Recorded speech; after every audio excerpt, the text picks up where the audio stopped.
bold, cheeky, flashy, gallus.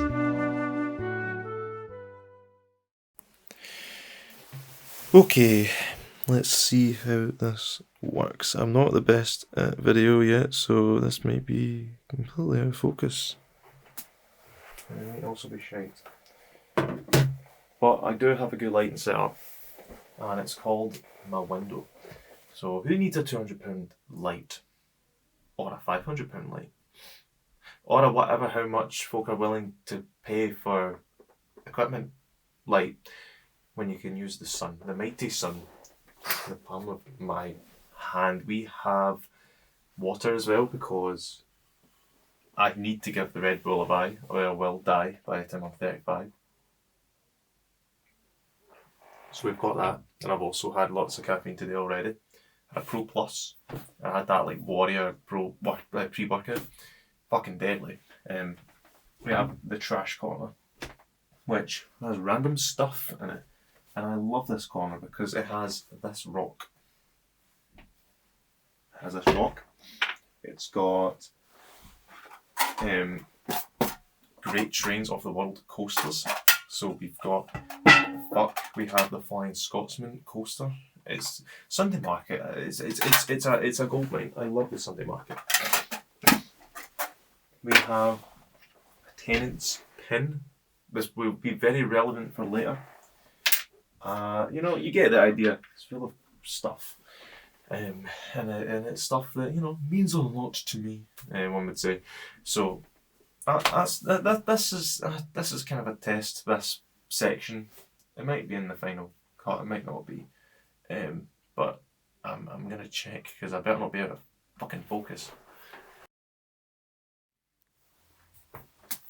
Ooh, wait. And I believe we are good to go. I did check, and as far as I'm aware, I'm in focus. If I'm not, then tough. Today it's just me, my good self. My name is Joshua, or Josh, whatever you want to call me. I say that all the time now because everyone who knew me from when I was really young to the age of like 15, just that bracket of people that met me at that time called me Josh. And then for some reason, when I was 16 onwards to like today, it's like been a mix. So actually people just call me Joshua, which is fine, absolutely fine. Dandy even. Well, I think it's because I made the name like kind of official, because it just sounds like it sounds better when it's Joshua White Photographer than Josh White Photographer. I don't know if that's just me being weird. But the name Josh White, just with the one word, it is infamous. So yeah, we'll stick with that. And this is just a wee solo podcast, because the Gallus podcast made out of many things, but specifically a main topic, side tangents,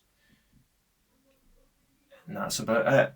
But this podcast is going to be basically that. But since it's me we're talking about, and we don't have Ryan next to me to basically signal me to shut the fuck up when I'm on a side tangent that's been going for far too long, this podcast might be very long.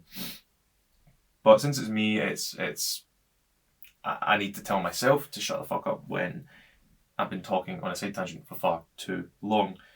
And, well, this one's a bit overdue because, I did the HND course last year and it finished in June this year.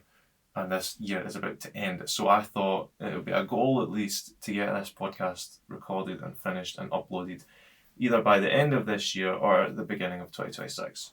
So I've put it out in the universe, I guess. The HND photography experience. Now, where do I begin? I guess we could all begin on the 6th of June, 2024. I won this. The HNC photography course ended with me winning this Ron McLean award.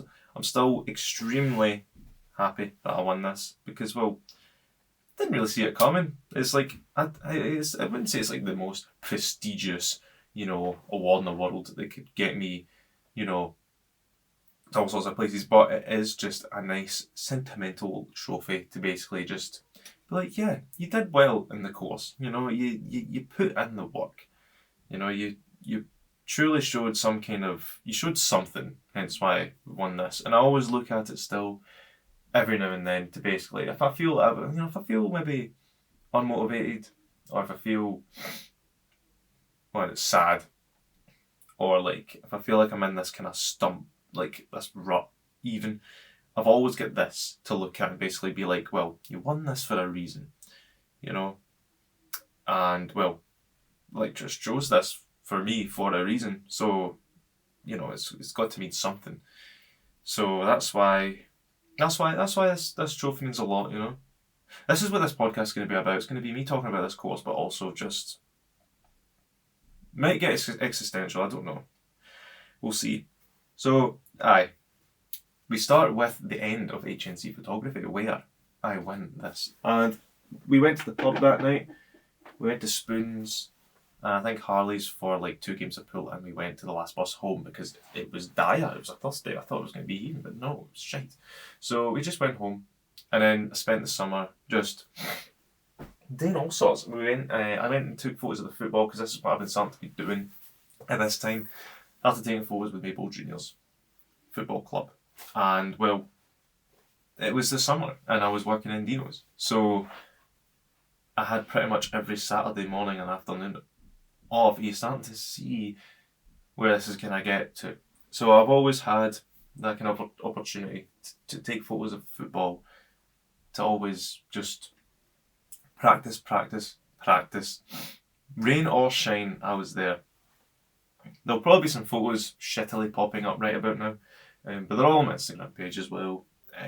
Anything that most of the photo shoots that I talk about today, they're all pretty much going to be on my page.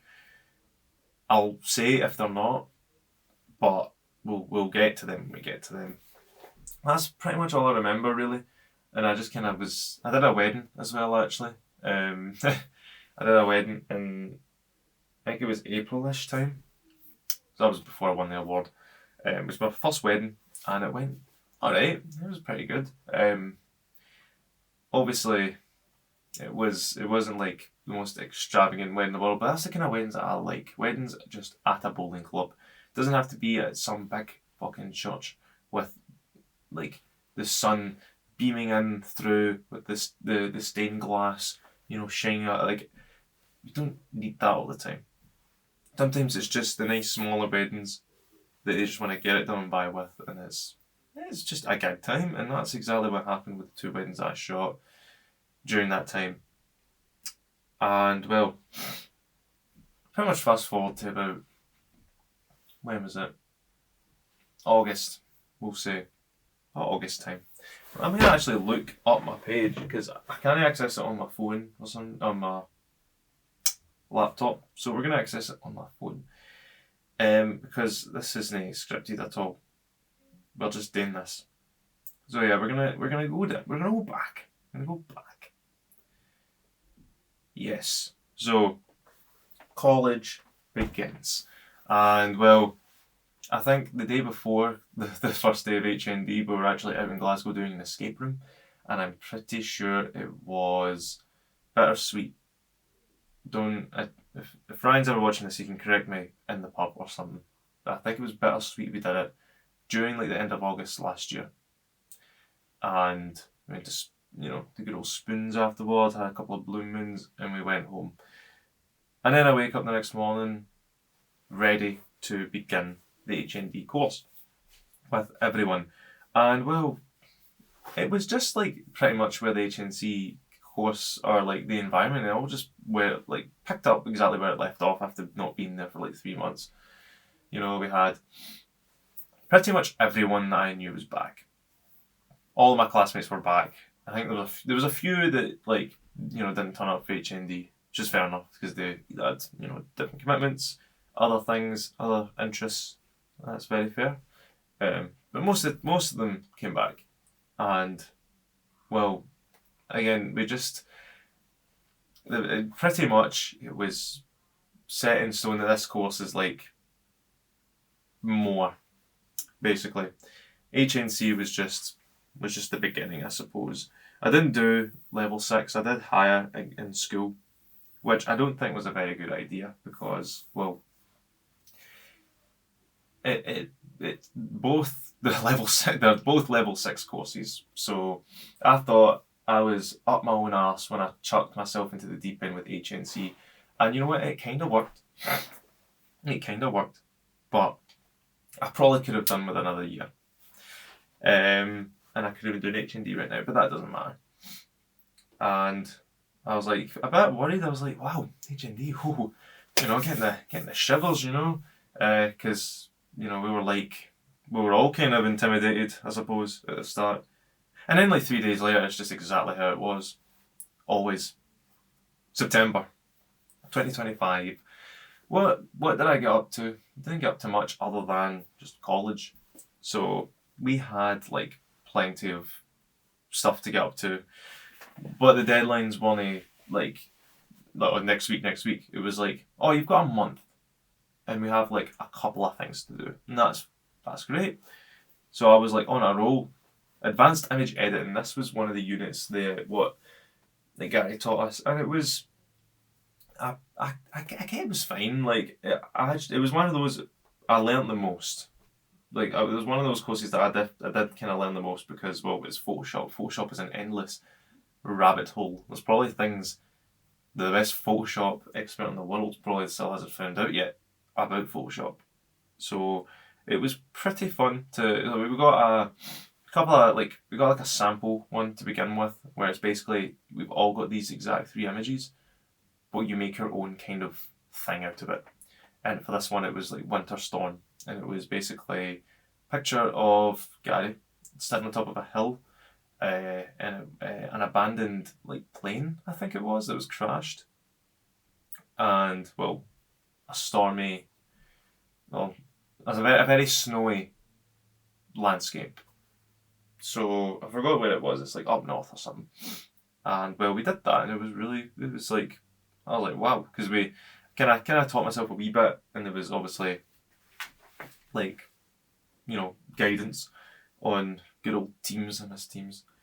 So there'll probably be something popped up now, but everyone had kind of something a bit different to offer, you know, which kind of showed like everyone's just, yeah, we're all on the same wavelength. There's just those tiny differences, you know. That's what I liked about college, is that, you know, I got along with pretty much everyone because we were all on the same wavelength, and well, you know, but we're all different in that sense that we could take photos completely differently, and we were all learning that together. That sounds cheesy as fuck, that's why I said it like that. So I'm just gonna go over, I think most of the compositions that I did was just like random things.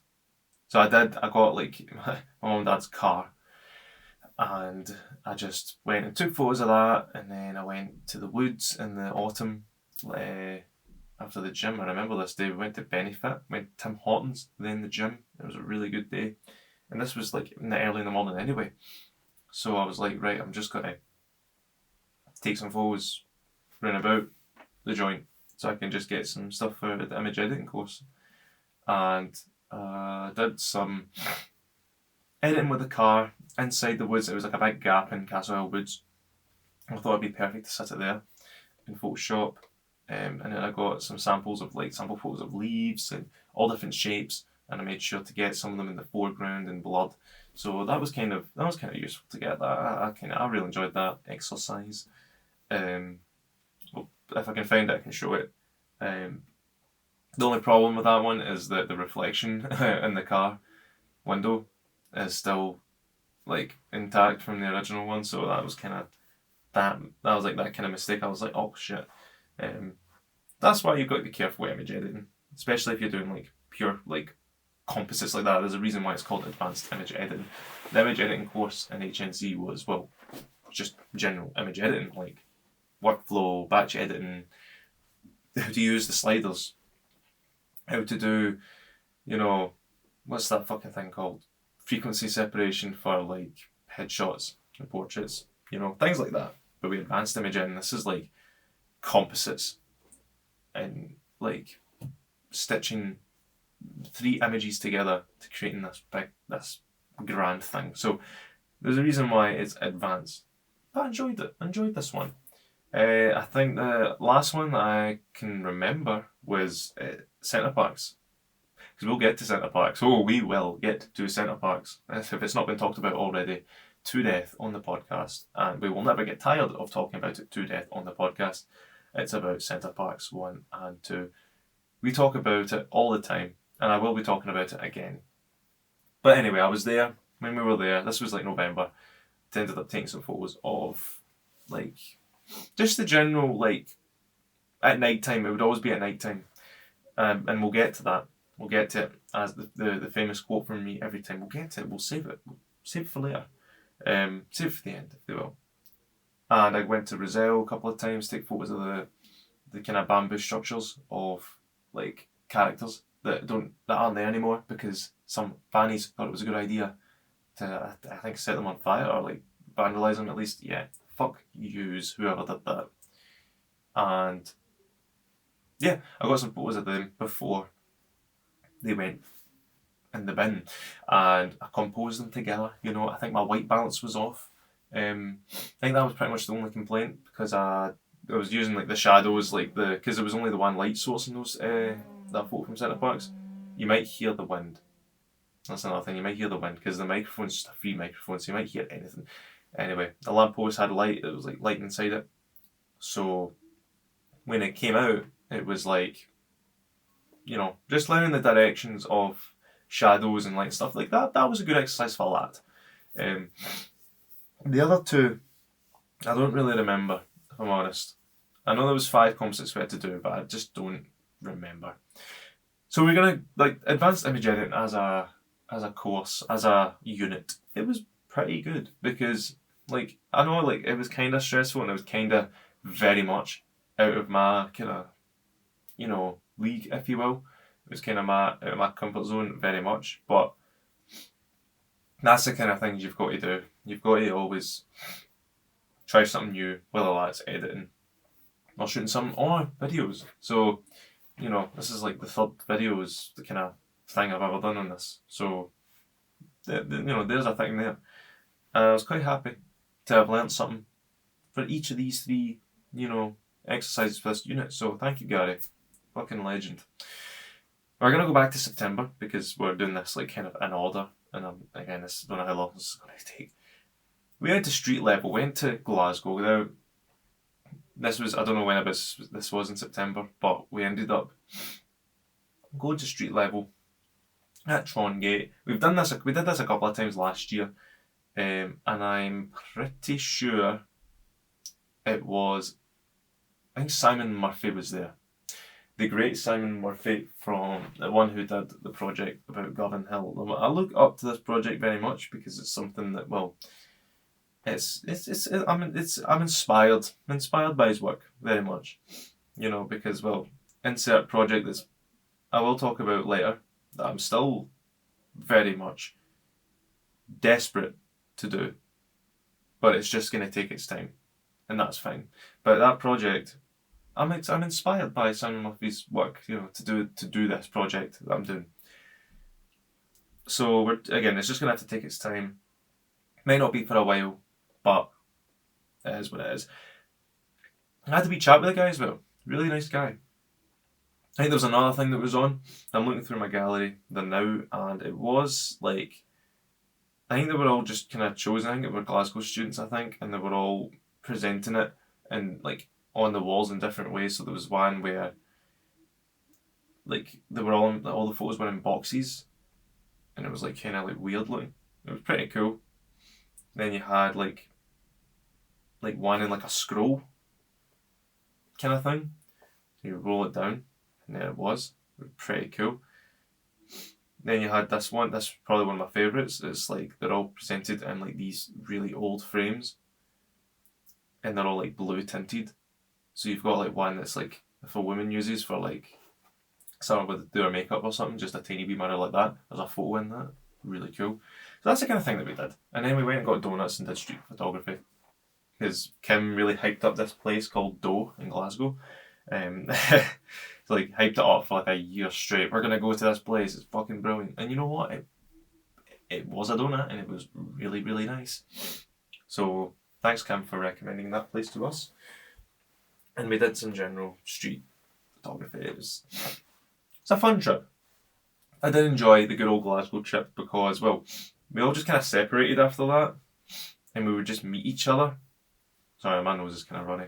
We would always kind of separate and just kind of meet each other during like the rest of the day, because we would all just kind of go and do our own thing, or we go in kind of groups to go for lunch, all that stuff. It was pretty, I enjoyed those days, September, I turned 19. I don't really remember what I did on my 19th. I don't even know if I did anything. What did I do on my 19th? Ryan would remember. I think we probably just went out for a... No, we went to the Welly. That's what we did. Went to the Welly bar. Because I couldn't be asked doing much. I think we went to Skints. No, that was the 26th of August. So that was when we met Adam Toner and Oliver Roonley.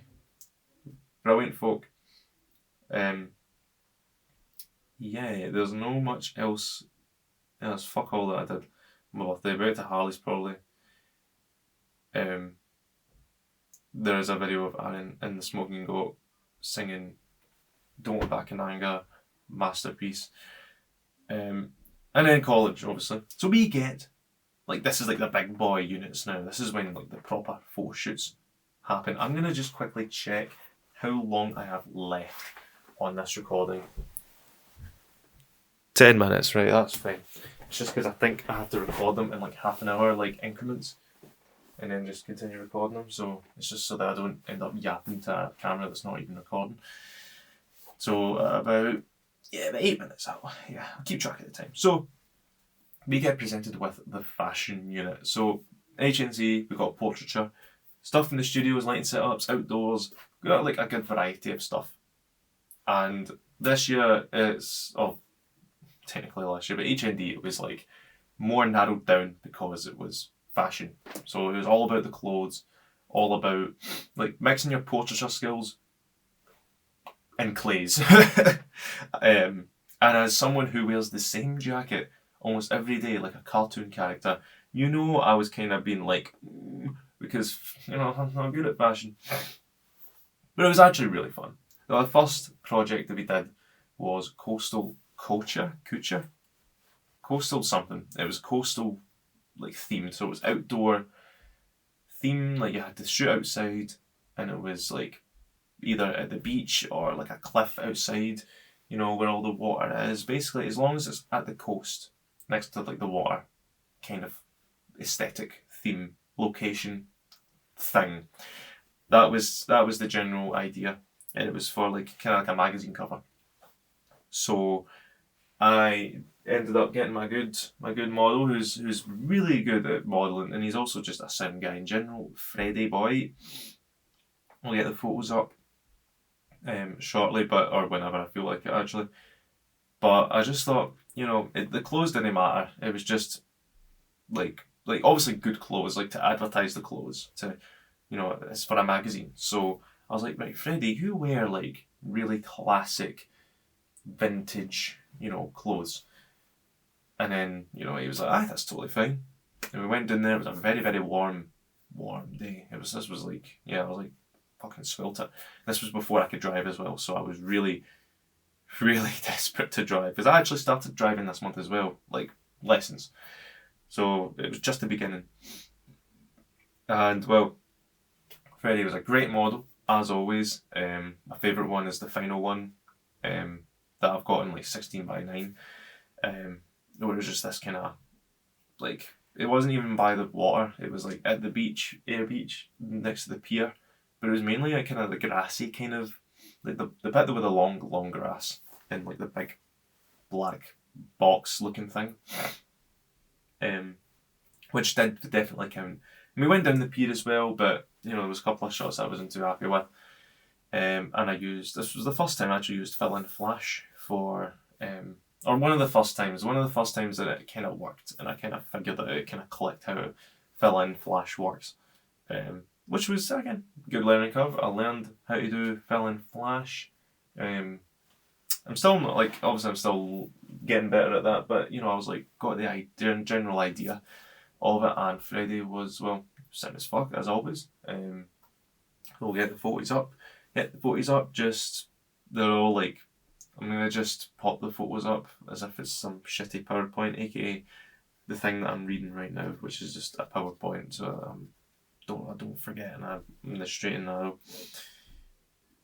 Freddie, boy, great shoot, the door is knocking. Oh, he's getting it, it's fine. Graduation. Now, I didn't go to the graduation for my graduating from HNC. It's postman. So graduation happened. There was a couple of people that went. Steve and Luciano went. I don't really remember anyone else in my class that went to graduate from HNC. So I was just kind of like, yeah, I'll wait till HND finishes, and then I can, properly graduate. Because that's the thing you do at the end. And I was just that confident I would pass HND. So it was before that I was in the studio just dating my stuff, and I think Kim and Lee were going. They were going to go there, attend. So they were dressed nicely, and Neil was just floating about because it's Neil. We always liked Neil for that reason. We just floated about, talked a lot of stuff. He just talked about all sorts, and we would have lovely conversations, lengthy conversations at that. It's another thing I'm going to get into later. Might just sprinkle it in throughout this course, but like the communication and like the chats and the just general conversations I would have, like, so like useful, but also it's just like a blather. Like, that's why college was so fun, because I would just come in, I'd do work, and I would also just maybe spend an hour, even at the end when everyone is left, going home to like jack off or something. I'm sitting here talking to Gary about life, all sorts. Like, that's the kind of stuff that I miss in college. But anyway, we were just talking, and well, I think Kim was doing like a wee demonstration on a lighting setup, for like, if you were taking photos of like graduation, like students, and I was like, you could have two, like I was helping as well. You could have two 45-degree lights, general. No, don't overthink it. Overhead, maybe a wee reflection at the bottom.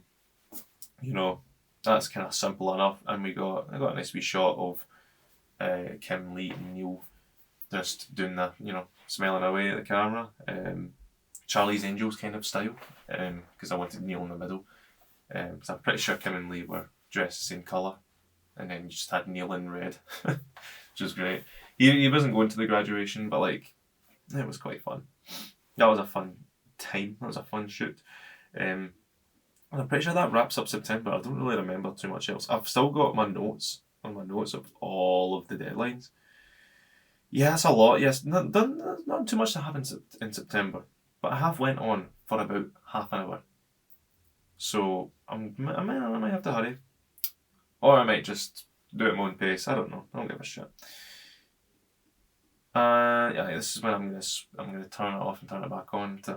We're gonna get to October, guys. October. Yeah, this is gonna be a good one. Right. Okay. So apparently it like separates them into like 5-minute videos. I don't know why. It should be fine. That's funny. So October was a month where apparently, according to my PowerPoint, not much TBH. So I'm going to assume that nothing much happened. Research. There was a lot of research, basically. You always get those research tasks and you're like, we'll get them done. I just got them pretty much all done and by with. This was the start of my graded unit as well, like the very end of September. So they got that done. I was like, guys, right, graded unit, research, let's get cracking, just like George Surgeon would say. And I decided I was kind of thinking for a good while what I was going to do my graded unit on, because I was thinking about this in the summer, and I thought, because it's all about, if you're shooting for a photographic, agency, um, if you had this one genre, if you had this one speciality, basically, for an agency, who would you shoot for? What genre would it be? Present your photos. And for me, it was football. Well, it would be sport, but the best one I could get access to in that situation was football. We Babel Juniors, of course, and it would be SNS Group that I would research, which would be very useful as well for later on, because I was actually able to kind of change the research slightly, because you've got your kind of logbook kind of thing, or your evaluation, if you will. So there was actually things that added onto the research as I went along the course, which really helped, because I thought it was kind of weak, my research, researching a bunch of photographers for in the SNS group for action shots, team photos, celebration photos, documentary, journalism, all that stuff. And I had a really good time in Watson's Cafe all the time, spending a fortune on coffee, and just sitting there doing research, and it was really good. But it was research, and no one really likes it. See, I like research now when I'm just on my own. But see when you have to research something, they're like, research, I'm like, no, but it's got to be done, and it does help. So, I'm not chatting shit about that. It's just one of those things that you have to do, and well, it's like it does help. So, but we don't like it's just the discipline of doing it. There is one shoot though. Godly shoot. Legends still speak of this. Blue Moon. So we get the brief of advertising / video. So Gary's did the video editing, the video kind of brief, and one of the shoots for advertising kind of just mixed into one. So we're killing two birds with one stone. This is why we love Gary. And I was like, right, okay, I'm gonna do beer, because I love beer. And if I wasn't already drinking tonight, I would have been doing or driving even. Like driving, I'm driving somewhere, and then I'll be drinking once I drop the car off and go on the bus, of course. So if I wasn't doing that, I'd be doing a wee piss steaks, piss steaks mini. But I have water right here, which is what I'll do the now. So we have Blue Moon. Blue Moon, I love Blue Moon. We reminisce fondly of Blue Moon, because we don't really have it in the town at all. But see, when we do get a Blue Moon in Prestwick or Glasgow, oh, it's heavenly. It's heavenly. This is the first time with the lads as well, because me, Ryan and Callum went out to bloody Crumbs and Cocktails, had a Blue Moon, because this was me that didn't know what beer was that much, and then we went to bloody the Smoke and Go, Spoons, Spoons and Smoke and Go. Good night. But I thought I'm going to take some nice photos of Blue Moon, because I kind of knew already how the physics worked with it. Like, it's a wheat beer, it's very thick, it diffuses very, if light's shown onto it from the if light shines onto it from the back, it's not gonna refract, if that makes sense. It's very cloudy, so it's just gonna kind of stay there. It's just kind of like a cloud on the sky, like a shadows and stuff. So it was actually very easy to shoot. And a wheat beer to start off, before I learned that lager exists, and shooting lager is a pain. For me at least, because I'm still learning. That was it was a really good shoot, because I don't know what I did first. I think I did the video first, because that was the thing that was needed first. So we did the video.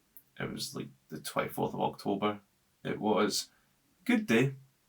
It was a good morning. We had a couple of folk as well from the the two courses below me, and well, we're just kind of chatting away as well. It was really good. And well, they kind of helped a wee bit as well with the shoot, we pouring a glass, and I got that done. It's not the best video in the world, but I'll show it. I guess. Roll it.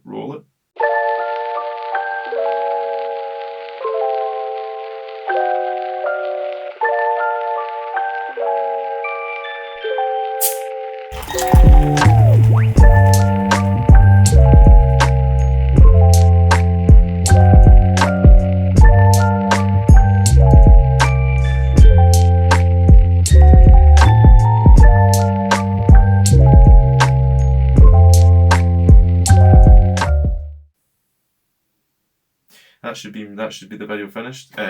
So that was that video, and I really enjoyed it. It had to be like a 30-second advert on whatever it was you were shooting. So I thought I would, get practice Premiere Pro. Practicing Premiere Pro was quite fun as well. That was a good spell for a bit, where I was just like, well, how does this work? Wow, that's cool. I'm gonna use that. That was loads of fade-ins, like, thinking that was like the bollocks. And like this camera wasn't steady either sometimes, so it was just me in the studio holding the gun like this, trying to get the shot in of the beer pouring in, and it was really fun. And what happened after that? Prague. Yeah, Prague. And all caps as well. Prague. So Prague was genuinely like a fever dream. Magical. Amazing. My hair was shit. It's the only thing I'll complain about my trip to Prague, because all my photos I'm pretty much bald. But it was such a good trip. Me, Ryan and Callum, for 4 days, just immersing ourselves in a completely different place that we might never go to again, or if we do go to, it's probably with our future wives or whatever, which I'm down for either or. Because I'd love to go to Prague again. Prague was so good. And, well, I just taken some photos. There was like a couple of photojournalism briefs. There was like 8 briefs or something. It was fucking mental. And one of them was like about like modern technology, I think. So I thought I would mix in, because I went to Prague and there was so many trams, cars, like I even like kind of I would consider like old technology. One would say it's a bit of a stretch, but then at the same time I'm seeing e-scooters, e-bikes that you can just tap your card for like 300 crowns or however much, like a couple of pound is in Prague, and you can just go for like 10 minutes, 10-15 minutes, and everyone, it was all in harmony. Like no one crashed. Like there's like, I don't know if e-scooters are banned here in Scotland, but they definitely aren't used as widely and accessibly as in Prague, and I was really impressed. So I thought I'd make a wee project about that. Which the photos weren't great. I'm not going to show them, but the photos that I just got in Prague just by going about and shooting away, beautiful.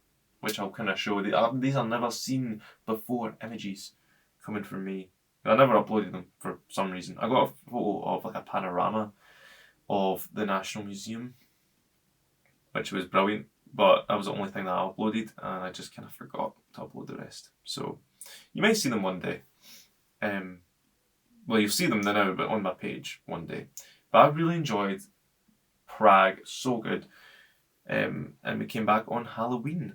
And then immediately after, I get home at like 9:30. I was kind of tired. I eat some fucking barbecue ribs, amazing. Go to bed. Up for college the next morning. I'm up as bright as a button. The adrenaline's still going. And that was when I was informed about a guy called Scott Nicole. I hope that's how you pronounce your surname, mate. He was doing a wee gig in Notion in the Toon. So I just thought, alright, okay, I'm gonna, like, they were looking for people to do a kind of paparazzi style sort of shoot. So I thought, I'll pump this in with one of my photojournalism briefs. Because you can do, I think there was a snap brief. So it was like, you've got like a week to do this brief. No exceptions. And I'm like, well, there it is, perfectly. Right there. So I did. And it was a really good gig. It was probably one of the best, probably one of my best photos, one of them at least. It was because I know half the lighting's basically done for you, but when it came to gigs, it's I try and make it as unique as I can. So even when the music wasn't even playing, I was still trying to shoot away with high ISO. I got this really nice shot of one of the singers. I don't know your name, I'm sorry, but she was really good, and she had there was basically took photos of their shadows because the lighting again was done for you technically. Ryan could go on a nice wee tangent about it on another podcast one day, but that's when one of their shadows was pure out in the wall, and I got a shot of there. It was brilliant. And for the rest of November, it was lots of photojournalism. So, world of work.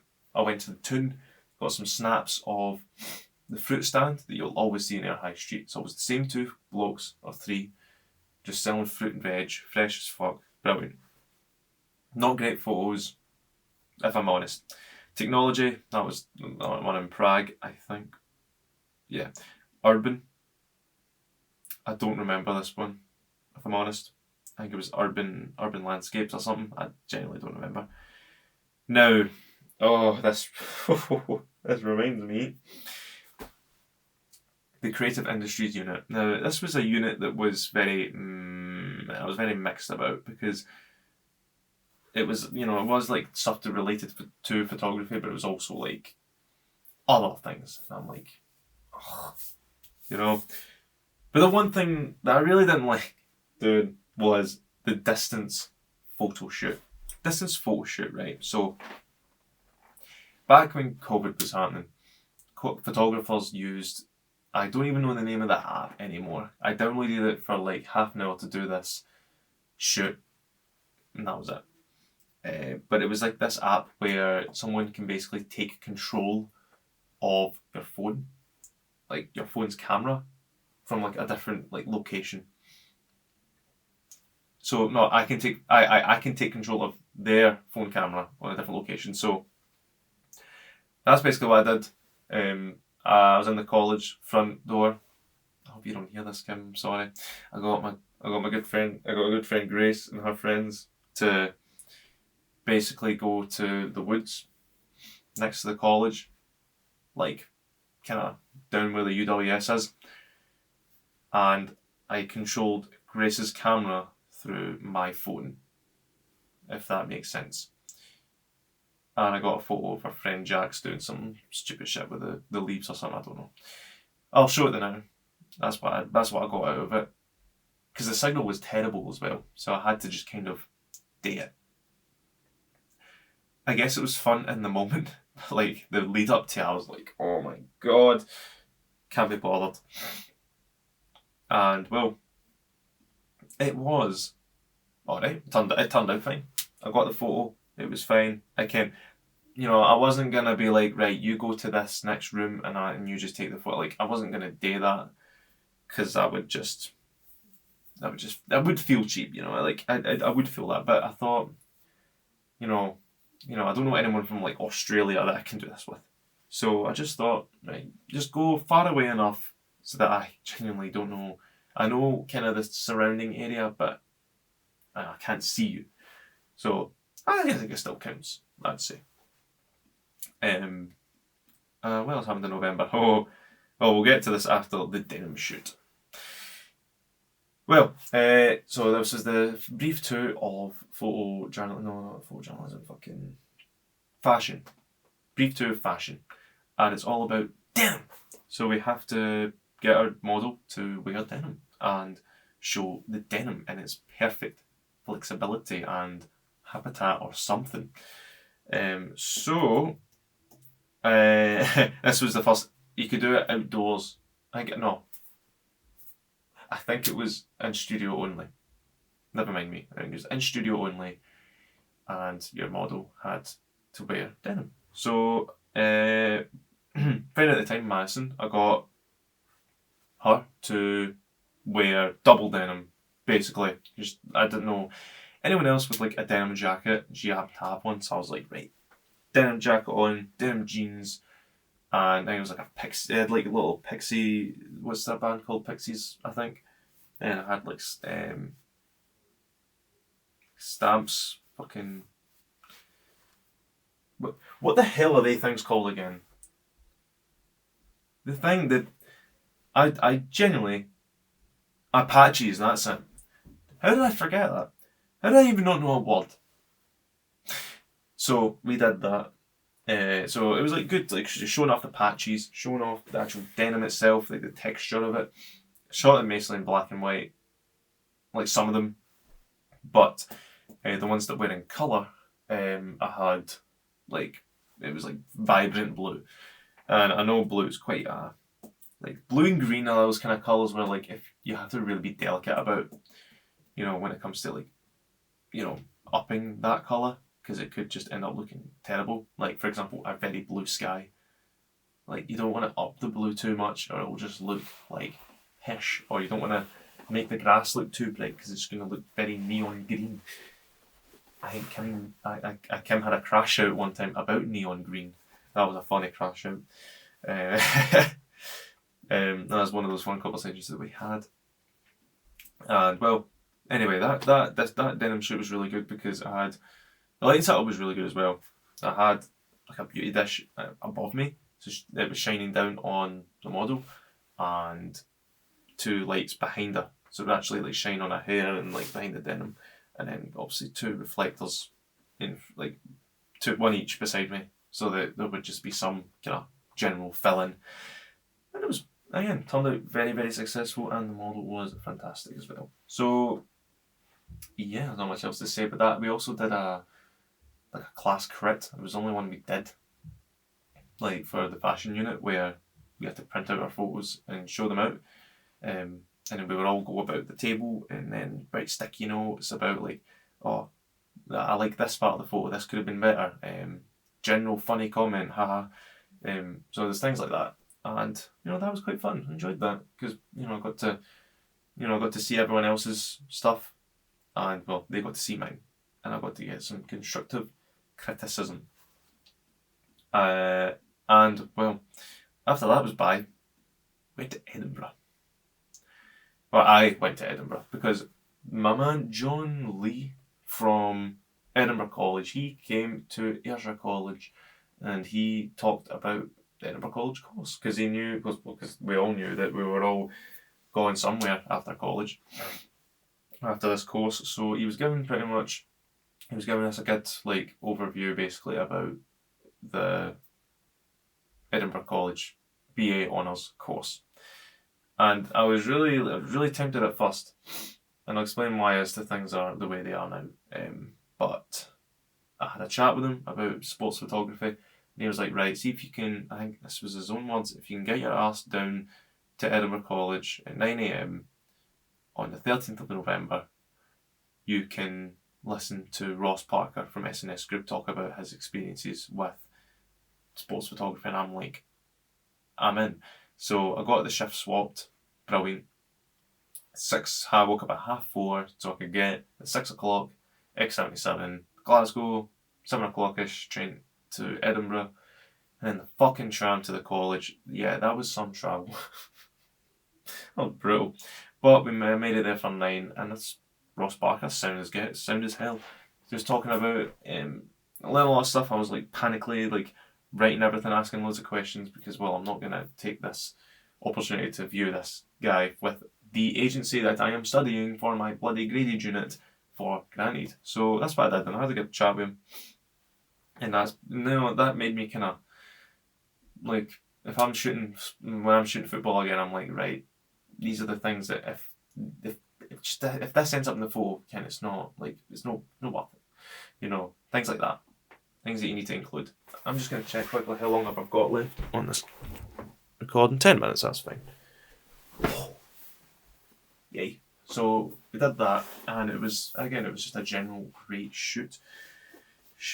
No, we'll get to the shoot actually, because it was on the same day I came back, and we did Freddie. I was a model for Freddie's film called The Constable, where I was one of the main characters and also the villain, where he was wearing like a mask and like a Polish hat, like a bobby hat, and yeah, I had a stick, like a big fucking stick, and you know I was roasting an outfit, even though it was very very cold, but you know it was fun being a killer for a bit because I was just walking down the high street, down the Sandgate, just looking at cars as they walk by as the constable.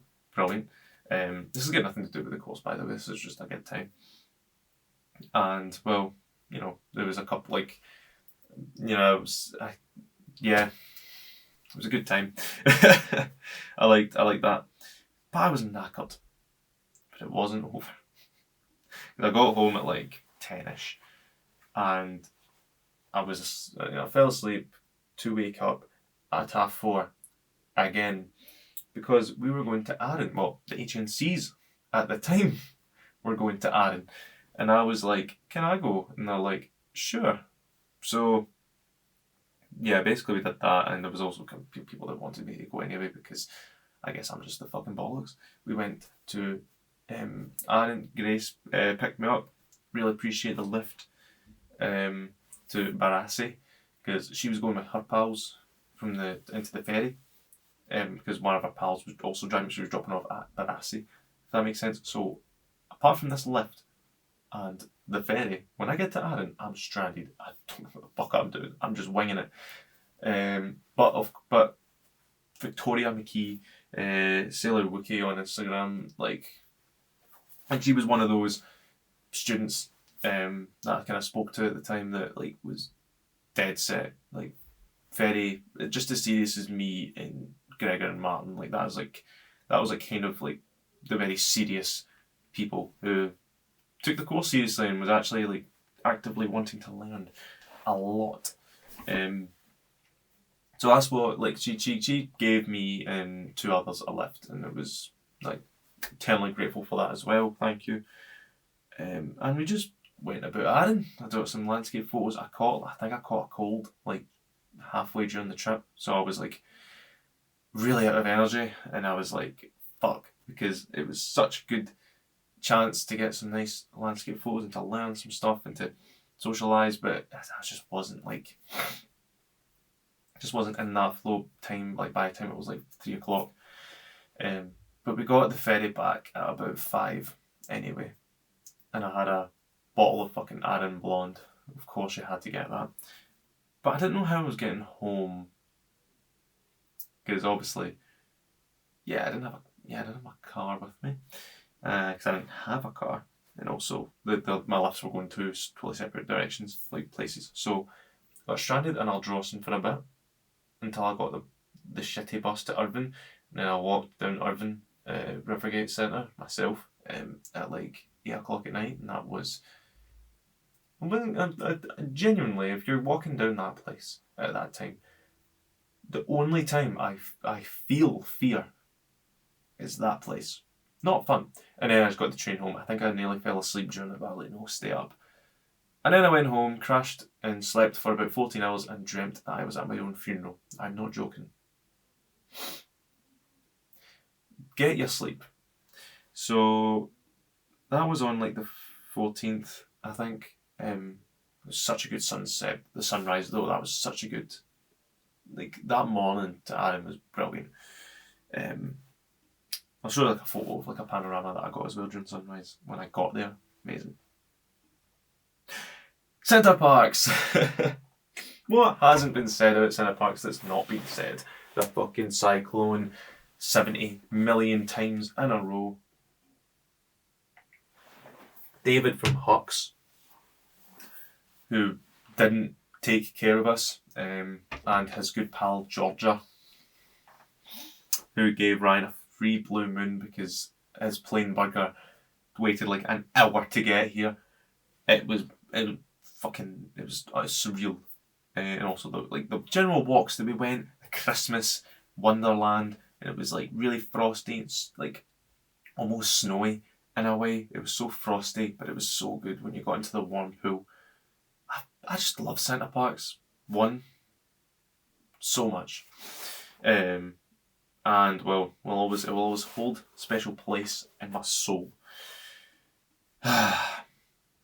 It's those trips that you have with your pals, you know? That's another one thing. Like, it's those trips you have with your pals, like Prague, Centre Parks 1 and 2, Dublin when we get to it. It's just like, that's when you go to keep your pals. That's the, like, that's the kind of, that's the kind of group that you stay with. Like, that's when you look at them and you go, damn, there's some good pals right there. Glazing them on the podcast like I always do. And there'll probably be more of that actually, because I don't really do it often, but expressing such gratitude, like to them, I suppose. But yeah, magical time. And well, I just got on with it. Centre Parks 1 happens, and we get into December, which I think I'm just gonna I'm gonna do the thing again. I'm gonna turn the camera off, turn back on.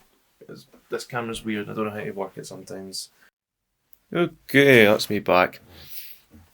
I basically taken a wee break there because I had to get a light kind of set up. It's not the best, if I'm being honest. It's one of the kind of cheap shite lights, but I thought it'd be useful for this. I've got my Godox perfectly sitting there, but again, I just couldn't be asked. It's just a wee podcast, so I'm just sitting yapping. I'm not using that for photos, fuck that. But anyway, I'm back. I had to find an SD card as well because I've got to actually load everything in. It's taking ages. So I might go a bit of a quicker pace. We'll see. Depends if I keep yapping. Because I've been yapping for an hour and we've just arrived in December. But December, I've already mentioned basically a lot of things that happened in December because, well, I just talked about it and they were all kind of mixed in together, if that makes sense. So I'm reading the laptop from kind of over there now because it's important, but you know the drill. We did the class crit in December, forgot about that, and then handed the denim shoot in. I did the denim shoot in November, so that's what that was. And the video for the Blue Moon, so we've seen that ages ago, but it was kind of that was a good day as well because I actually vividly remember that day, because I was no, it wasn't the video. No, it was the photo. I mean, that's what I was talking about. The photo, which I'll show.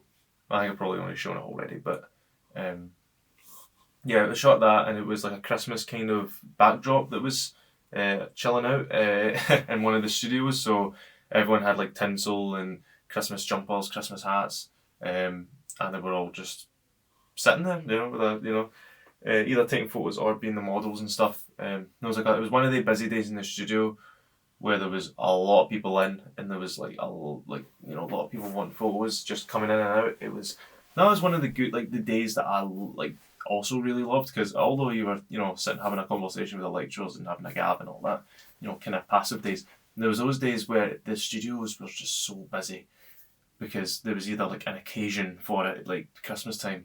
It would be kind of advertised, oh, come upstairs to the photography studio at the Riverside building to get your photo taken.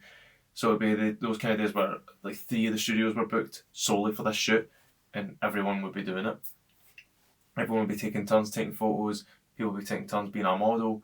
People would be coming in. It was one of the things that I really liked. I liked managing it as well, because I was also one of those kind of.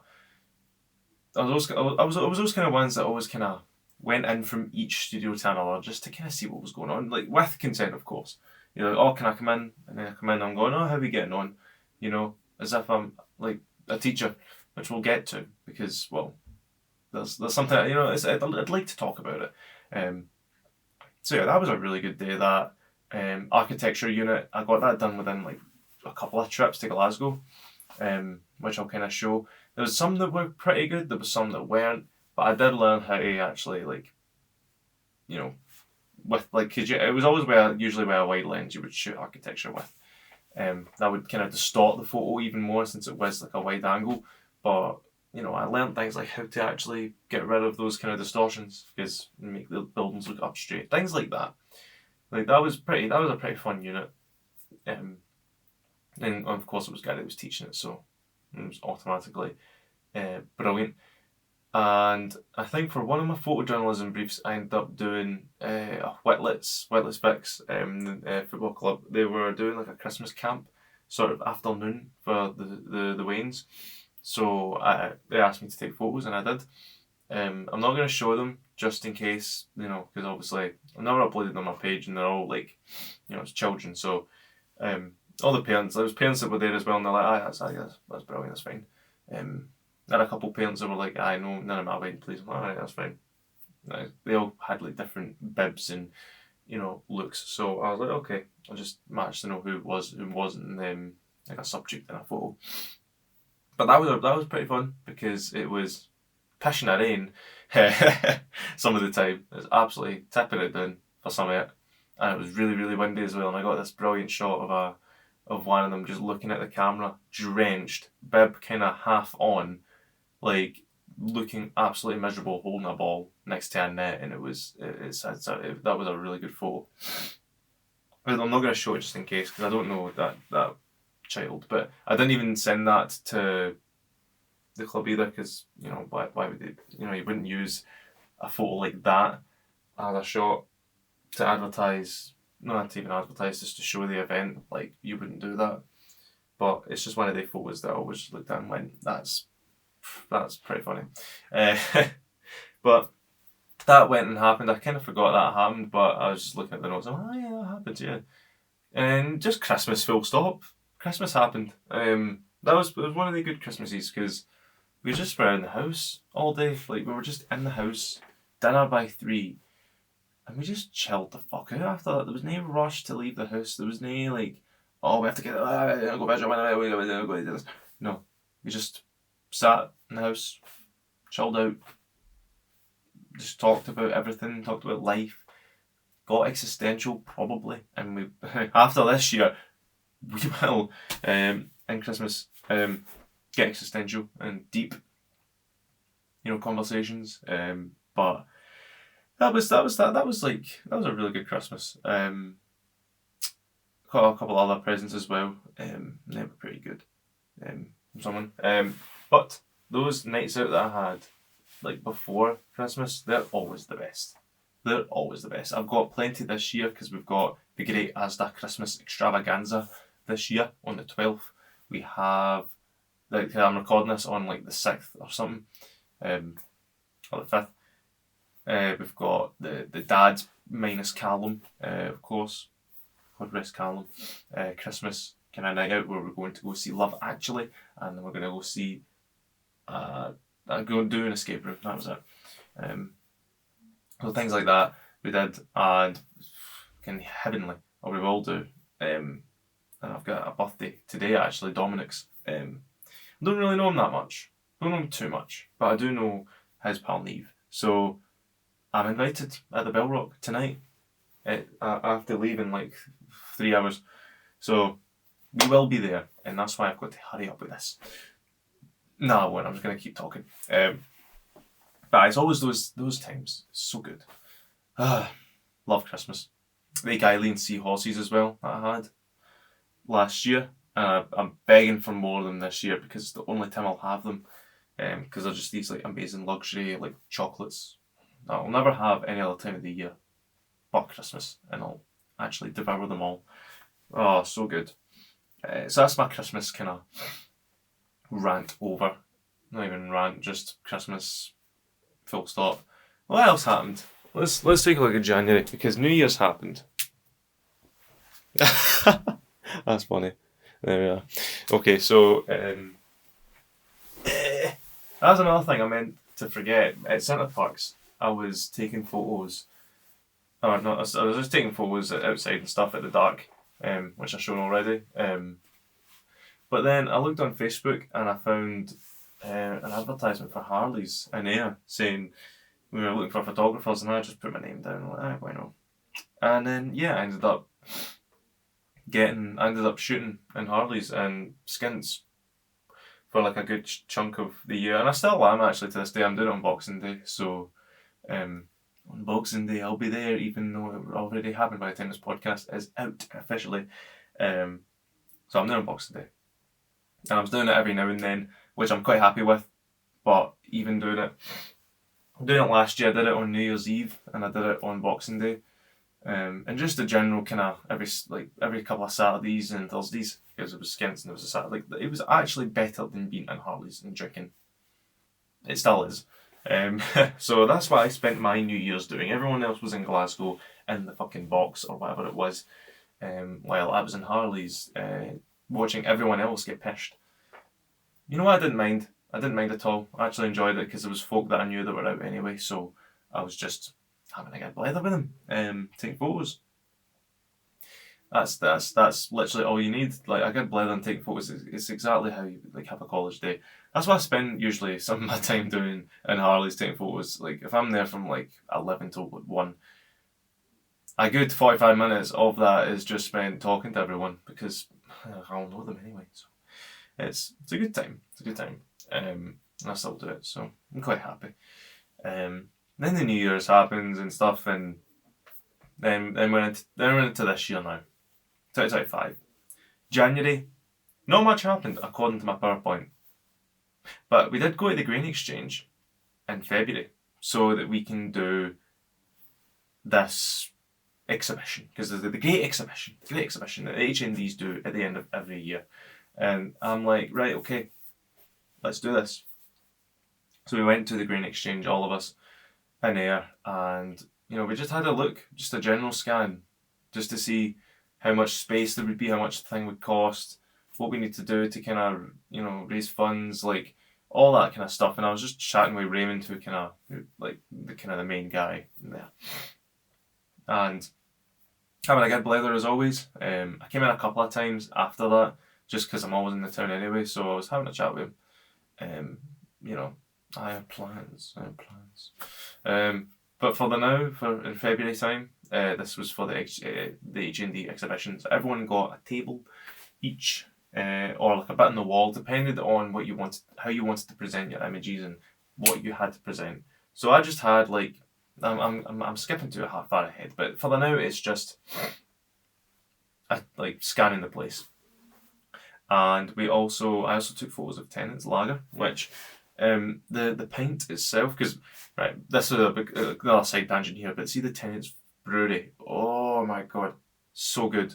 It was every time we go to the Tennant's brewery, it is never not a good time. It's always a brilliant time. It's always like, usually if we go to a Glasgow night out or day out, if we go to the Tennant's brewery, it's usually the first thing that we do.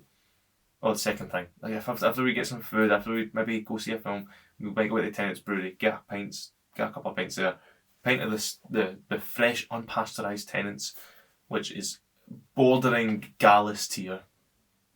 You heard me right, Ryan. It's bordering Gallus unpasteurised Tennant's at Vic's and at the brewery in Troon, that one place in Troon, the Fox, I think. When we go there one day, we're going to have that, and it's going to be amazing. And the stout, that's going to be its own tier, I think. That Tennant stout, since we have it, we don't have it as often, it's going to border there. My Gallus tier eventually, when I do present it, it's going to be so interesting, because it's going to be one of those kind of drinks that you'll not really get it that much. You don't have it that often, because you can't get it that often, but see, when you do get it, it is heavenly. Anyway, we went there on Sunday, just there, when we went to the clan wrestling event. Very, very good. We've seen Grado and Ravy Davy, your usual suspects. They were really good. Anyway, Tennis Brewery. So, this was when it was the dads still. So it was me, Daniel, Ryan, and Callum, and we went to the brewery. Did the tour without Callum. Actually, we did the tour without Callum because he was working. Fuck. But we did go after that, like a week later, sometime later, and brought Callum just to go to the bar and enjoy the stout, which was amazing. And I was like, this could do with a bit of my photography. So, not the stout. I tried my best, right? And I've got ideas, but the three main bottles that we bought, not even part of the flight. The beer flight when you finish the tour, but you get you can have the IPA, the Indian Pale Ale, of Tennant's, in a bottle. We bought them online, so that was like the kind of main three that we got. It was the Indian Pale Ale, the Scotch Ale, and a Tennant's Extra. No, actually, we kind of split it, but it was a certain amount of the Scotch ale and a certain amount of the extra, but I just bought one of the Indian Pale Ale so that I can take a photo of it. That was it. And I did it in the studio, and this was one of the like good bottle shoots that I did, because well, the bottles were kind of like that same kind of colour anyway, and I learned like how like that's probably one of the biggest shoots I kind of learned how light works, because I had like at least 3 lights and I get reflection in front of like the subject, and it's being so meticulous with it. Maybe I was being too meticulous with it because well, you know, you don't want to be too pernickety about it or else you're gonna get nothing done. So I do remember that day I did a shit. I botched it like hell. It was not good. The first shoot, and I went and imported them, and I went, these are fucking terrible, and I was actually crashing out to like Rosa and John and whoever else was in that bloody class, even to Gary. I'm like, these are shit. So you know what I did? I just stomped back in that studio within about 3 minutes, set everything back up in a fit of rage for myself, and then I nailed it because I knew exactly what had to be done, and it turned out brilliantly. I don't remember what exactly it was that made it not good, but it was definitely something. It was maybe the labels at the front maybe not being lit up enough, so maybe I had to even bring in my external flash just to like on slave mode just to for it to go off, or it might have been the fact that the polarizer like I didn't use the polarizing filter to kind of filter out some of the glare. It might have been something like that. But even having the two black borders, kind of because I bought like black foam, so that there would be something to show on the bottle, if that makes sense. You'll be able to see it when it's on screen. But that was a really fun shoot, even though I crashed out halfway through because I was getting so frustrated.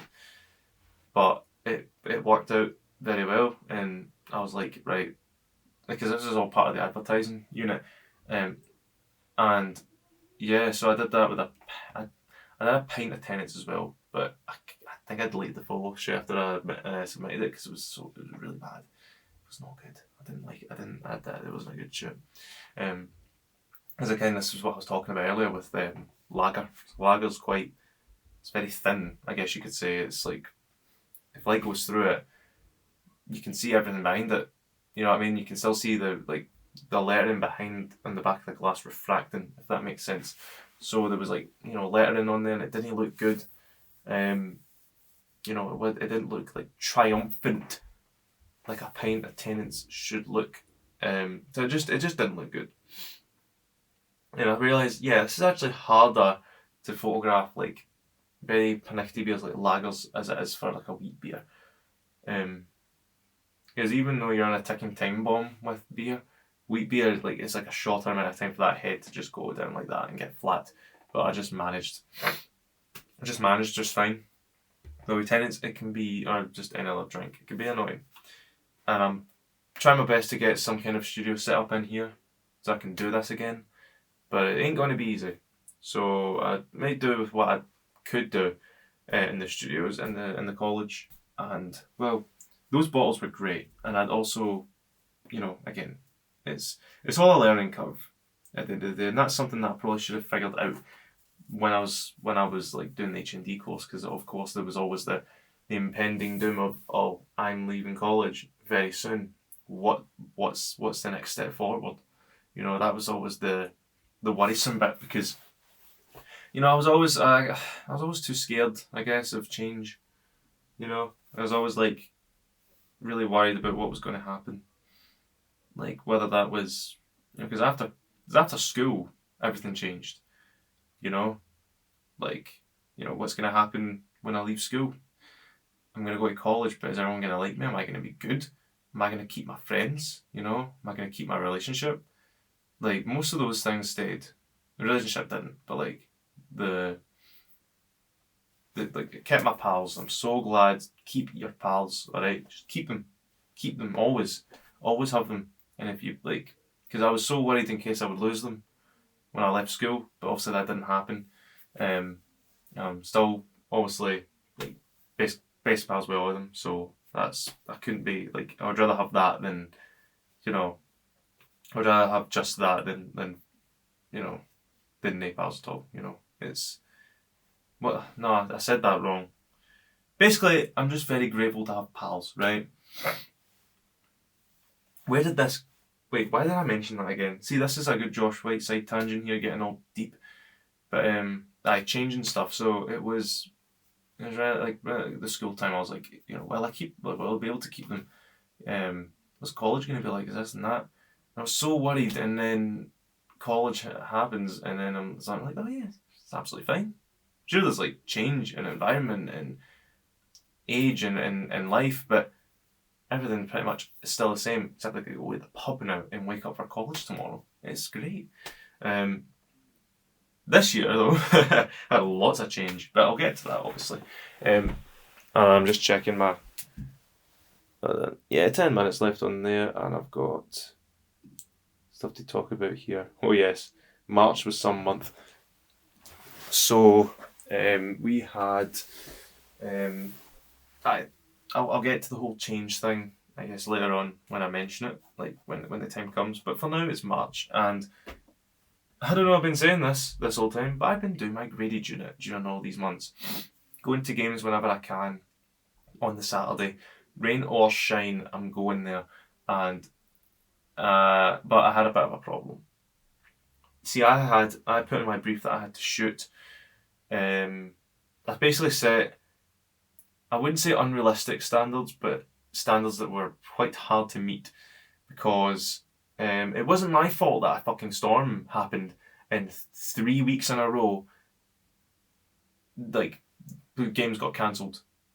And there was like a good month and a half with no games. So I was just like up to Hydo because there was like the final home game before my graded unit was to be handed in on the 1st of March, and the graded unit was meant to be handed in on the 12th. So I'm sitting there, right? I need to get some headshots. I need to get some more general photos. I need to get these before I can get my prints sent out. And I was, again, up to 11. Never been so stressed ever.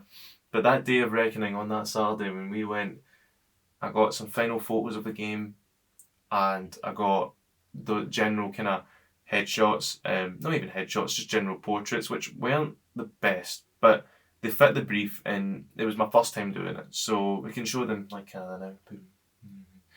And I was, again, so happy when I got the prints sent out and they came, and I got to frame, or I got to put them in the Polly Pocket and hand them in on time, on the day. So glad, because I still had my evaluation to do and like a presentation. So basically, my evaluation was basically, this was my first time doing these kind of portraits. They're not, I wouldn't say, like in evaluation, there's definitely so much that could be done better, like applying a larger softbox, because you could actually see at the bottom of one of the portraits that I actually had to brighten up, like, a darkened bit, because the rest of the guys, it's because of the softbox being too small. So, like things like that. And, they left some darkened bits because there wasn't enough spread of light. That was the kind of things that I would say in my evaluation and in my final presentation that got that graded unit up to an A. So I got an A at the end of that graded unit. I got that result in like maybe May, June time, but I was obviously like, I'm probably going to get a B. But I didn't, I got an A, which was great. I got some other amazing shots, celebration photos in the rain. You can show them, general action that you would see in the newspapers or online. Things that SNS Group would be, wanting. That's why the brief is there. That's why I shot these photos, because it's like, this is what SNS Group would want. It's also what I would want as well, but it's especially SNS. And I just kind of had my own spin on it, because everyone's got their own style of photography without even knowing. Like, they don't, like, you don't really, you have your own style just subconsciously. You don't really go out of your way to make a new style. You can, obviously, to elevate your own style, but your style is of photographing, it's just in your blood, I suppose. Like, I can take a look at someone's photo and go, that was Gary that shot that. That was Kim that shot that. Even if it's the same thing, even if it's the same portrait of someone. Like, I can look at a landscape photo and go, that was definitely Gary, because that's his thing. But, like, if Gary took a portrait and if Kim took a portrait, and everyone else and Neil and Lee did that, I'd be able to tell who did it because everyone's just got that thing to them. It's just that it's like almost subconscious, I suppose. I may be talking shite, but that's why you can tell if someone's photos are there, like belong to them. And with me, like I guess I could tell when a photo was mine when it came to the football, like general, like junior football clubs in Ayrshire, like the photographers that shoot for these clubs. I can definitely tell who's who and what ones are mine, and mine's are obviously the better ones, obviously.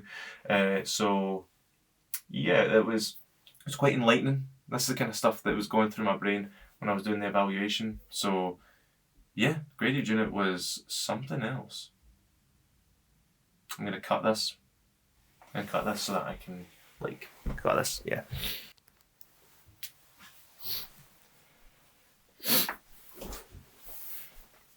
Right, so March. Again. No, hold on, I'm gonna cut this. So after the graded unit, I'm like relieved. I'm like, okay, I've gotten that kind of done, and well, it's just to basically get the rest of the course done. So I've literally got graded unit, hand in, quotes, stress, or in brackets. But another thing that I would actually really, really enjoyed was work placement, because we had this, it was part of the creative industries unit as Kim presented it. And yeah, semester 2 was all about work placement. And it was basically, if you can get someone you can accompany, whether it was like a wedding photographer, for example, you could accompany them to a wedding and you can have, that's one of your work placement days ticked off, and so on and so on. And then you're experiencing things, you're learning along the way, there's a supervisor there to basically be like, yeah, you're doing it right, or you're doing it wrong. And you basically got to log it all in a logbook kind of thing. So my thing that I always really enjoyed as well, if I wasn't taking photos of the football, if I were to do it for a job, it would be teaching or being a lecturing photography. So I just asked Kim straight up, because it actually came totally by chance, because Kim was attending some like thing at Loxley Colour, like the printing place where I printed off my graded unit, actually very good prints. She was like, yeah, I'm going to this seminar on Wednesday, and I totally forgot like that I have this thing, like this thing with the level 5s that same day. Shit, what do I do? And I just looked at her and went, can I do it for my work placement? And she's like, sure, okay. And I'm like, yeah, brilliant. So that's how that got up. So it was like I get like a couple of days where I would, we'll specifically highlight that one Wednesday where the level 5s were in. So basically, I took the register and stuff. I got to know everyone's names, just basically be like, I'm Joshua, I'm doing the work placement, I'm an HND. I'm basically here to kind of supervise you and to, maybe do it like some, to help you out. Basically, they had people coming in, like they had models coming in, like family members, friends, stuff like that, to take in the studios. So I made sure to have 3 studios booked for that, basically full day.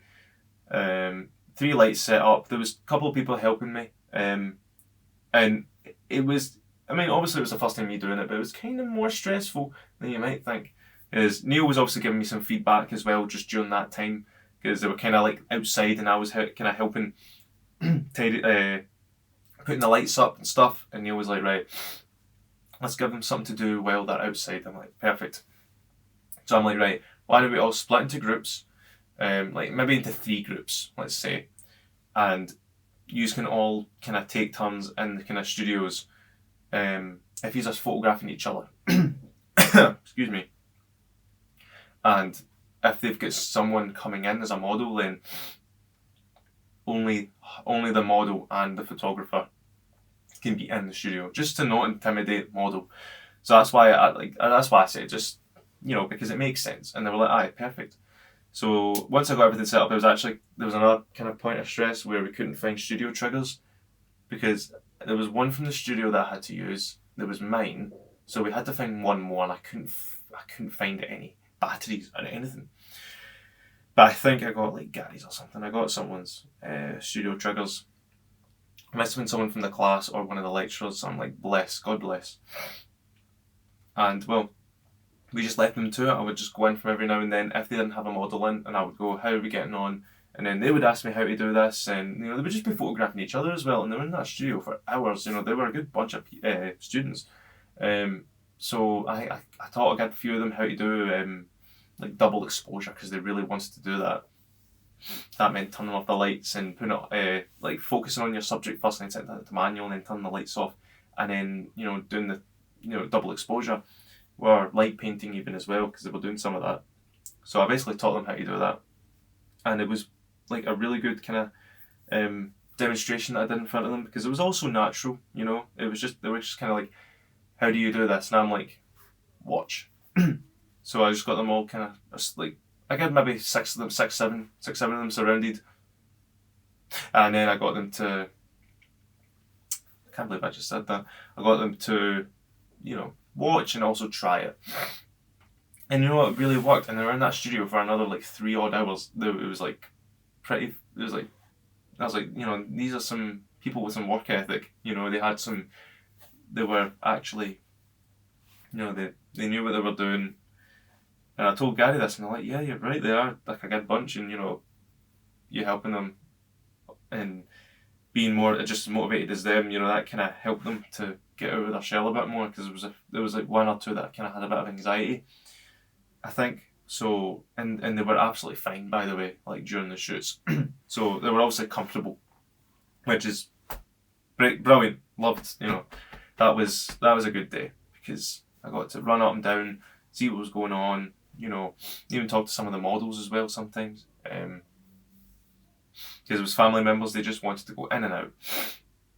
But by the time they were all out, that was it. Like, they were just tending to their own selves.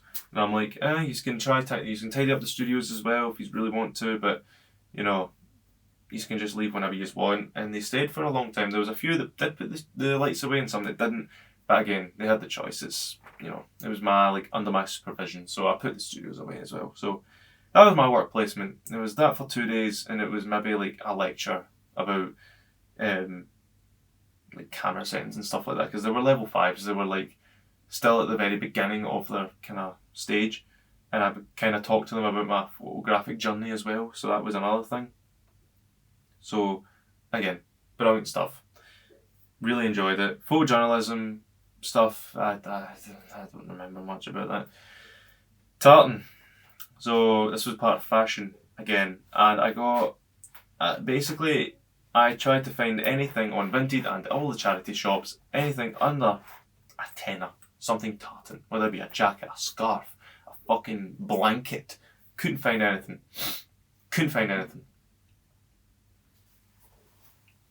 Except this. So I got Rab Bell, I got him to basically wear this jacket. And I had this kind of idea in mind, because I know the NCs, the level 6s, they were doing a project on album covers, and they had to replicate it to a T. So, I had one doing like System of a Down with the fucking hand, like, that, and having to light that perfectly with the shadows and stuff. And that was like, like, that's a good exercise to kind of be like, right, how was this album cover shot, and what was the lighting like, and how do you get that. I was Jeff Buckley as well for a bit, fit as fuck, and well, I thought, well, our class, we didn't get this at all. We didn't get this exercise, because we got like exercises to do. We got like things that aren't even part of the course, just things to try. So I thought, you know what, I'll blend this in with my fashion. So I got the Quiet Life album from Japan, the album with the fucking, let's have a look. See if I can find it on my little trash corner. It's all down here somewhere, in the trash corner. I don't want to see, this is very unflattering. Sorry now. There we go. Put you back. Oh dear. Oh. Basically this cover here. And you can see it's very blown out in the background. There's probably a lot of Photoshop like involved because it's very blue as well, and it's very like, yeah, you can see where they're kind of going for in that style. So I thought I'd go for that, and it went all right. I just got Rab to wear this jacket because I was like, I can't find anything. Even like, I was like, yeah, like I couldn't find anything. So I managed to kind of replicate that. I got like, it was in the style. It was blown out background, and I kind of tried. I actually did Photoshop where it was basically this, like it was like extremely blown out on the side, but it didn't look good. Didn't look good. So I just thought I'd keep it simple, just keep a wee bit it, but you can kind of tell it's from that kind of album. So it was semi fun. It was alright, but it wasn't like, it was one of the more mid shoots out there. Especially because it was like my jacket that I was wearing, like the iconic jacket that I wear every fucking day of life. So I was like, didn't get anything else. So it was just one of these shoots that was kind of been there. It's just, it was alright. But we got it handed in. April was good. April was actually somewhat busy. So we had, I had the last advertising to do, and it was another beer. It was Beck's. Okay. Beck's might never be on a piss takes because since Ryan is the one that bloody edits it and records it and all that, he will just bend it to his way because Beck's is considered one of my favourite beers of all time. Might not be my favourite anymore, but it's one of still. But everyone else despises it with a passion. Mainly because apparently it's just water, so it's not beer. That's kind of the argument that I'm hearing. But for me, it's in through one ear and out through the other because it's a lot of shite. It's very good. Now I made sure to make that apparent when I uploaded on my Josh White Photography Instagram page photo of a bottle of Beck's Zero. Now the reason why it's a Beck's Zero is I just couldn't find Beck's, full stop. So I just had a pack of 4 Beck's Zeros, and they were tasty exact same. And I got more of a triumphant kind of shot where I was kind of going further with tenants where the camera was kind of aimed upwards, and I was taking photos from below. And then I did some nice editing that I learned from architecture, as a matter of fact, the architecture unit. I learned skills from there and I applied it here because obviously the glass was quite close anyway, so it could have easily been a building, And then got it kind of straightened up, all that stuff. Yeah, you get the idea. It was on a white background again, which I could have changed, but I don't know, I just didn't. So that's one thing that I probably put in my evaluations, that I could have just been a bit more interested with the backgrounds of these photos. But again, I was mainly more interested in the lighting and how that beer was presented, because I tried to present them in all sorts of different ways. When I started doing the beer shoots, so that's how I approached that shoot, and that was pretty. It turned out very, very good. And there's actually a video, a time lapse of me setting up the studio, so you'll be able to see how it was set up on the Ayrshire College Photographic Department page on Instagram. So you'll be able to see that. And well, again, great shoot. Now I had the last fashion shoot, which was all about anything. It was called Anything Anywhere because you could do it anywhere with anyone. So I did Ryan, of course. I just got him to basically wear his he brought a couple of leather jackets actually with him. I wanted to make him look very badass, and they were all going to be black and white probably, and maybe some sunglasses, that you got from the Looky Man back in the day. So I had them on, and it was really good. I don't even remember how it was lit up. I don't really remember. I think there was a large soft box on one side, and then maybe some fill in on the other side. I think it's just as simple as that. But I just know the iconic kind of him flipping the light off with the, like, it's very close up headshot, but you can only see his hand on his reflection of his sunglasses because he's aiming it at the light. So that was a really good shoot. We talked about all sorts. We talked about Centre Parks. We talked about Bohemian Rhapsody for some reason.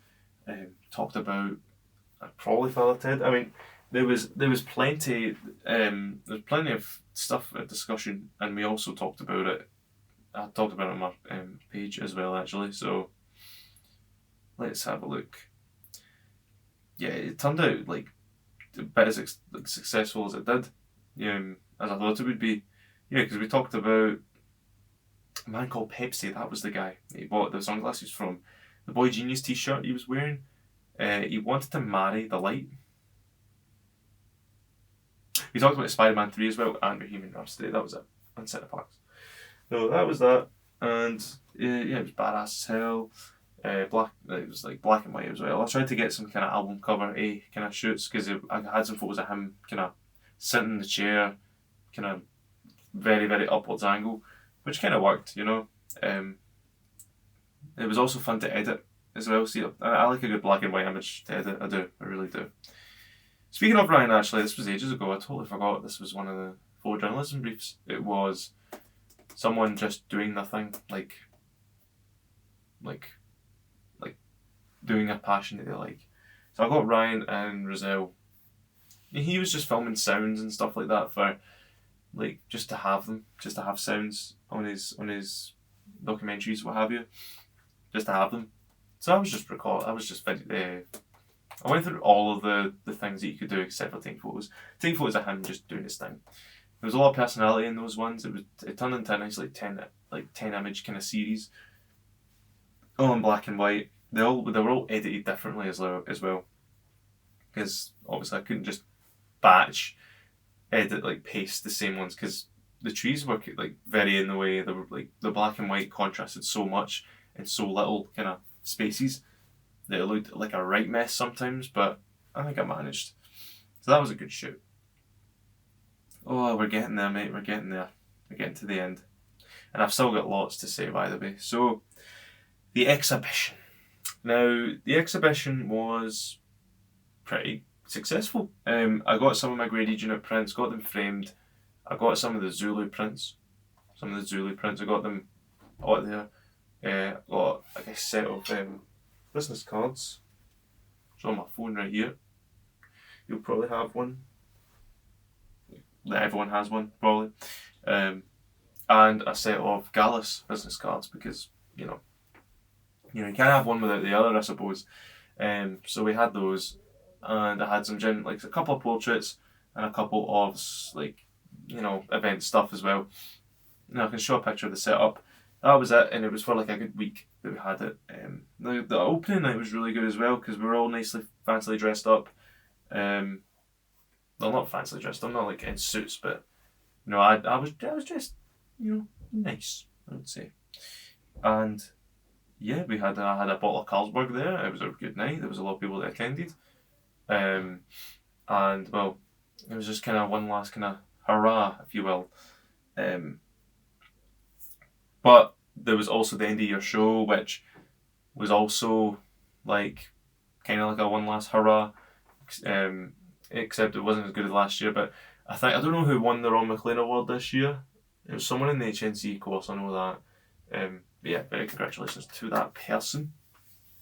Forgot her name, but she won that award. And we went out afterwards, went to Smith's, went to Spoons. Fucking right, I know. Twilly Wassels, because I separated from the kind of college group, because I was meeting the main group, the boys, that night as well. So it's kind of going between them. And it was, again, it worked very much.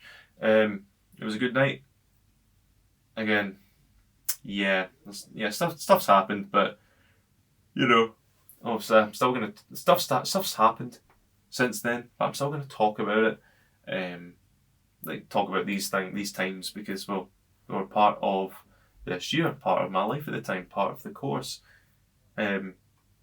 because these podcasts aren't like, they're about the course, but they're also about just what I was up to. For example, I passed my test in April. Finally. Well, all the times to get a car was as soon as I finished college, and ended up getting a car in May time, which that spring slash kind of summer up until July was fantastic because it was brilliant weather, of course, and I first got the car as well, so I was always going up and down to places. Went to Doonor a couple of times, went to Troon a couple of times, went just to the town just to get used to it, and it was a really good time. I think I got my car a couple of days before the end of your show. A couple of days before the end of your show, because I wasn't going to try to end of your show. I'm drinking, of course, so that's what we did. And well, what happened after that? Well, I feel like I should be saying more about the exhibition though, because it was kind of grand, and it was grand. It was just I was taking care of the place for like we took it in like kind of like a rota system. So each day, like 2 or 3 people would be in just to kind of talk to people that came in and stuff. So me and Chrissy, alt format I think the page is kind of called on Instagram. Brilliant photographer. So me and them were in the Green Exchange that day. And well, we had like plenty of visitors in because I just told folk I'm coming in, come and see my stuff. So my mum came in. I had a couple of other folk, a couple of pals. Good chat. Just general folk as well. They're asking me, what one's mine and what one's is theirs, and I like that one. I like that one too. Like, it's that communication that I really enjoyed. And I was talking with Raymond, of course. He was great, and Chrissy. And that was the last time I spoke to them so far. You might hear noise, because the family's in, so it's fine. I'm gonna cut that in case they come in. So anyway, April happened, May happened, end of year show, night out, I suppose. Got the car, and then I spent the summer just summering, I guess. May, June. I'm still in Dino's and the escape room actually as well. Got to mention that I was in the escape room for a bit. I'm not in now, and I'm not in Dino's now because we'll get to it.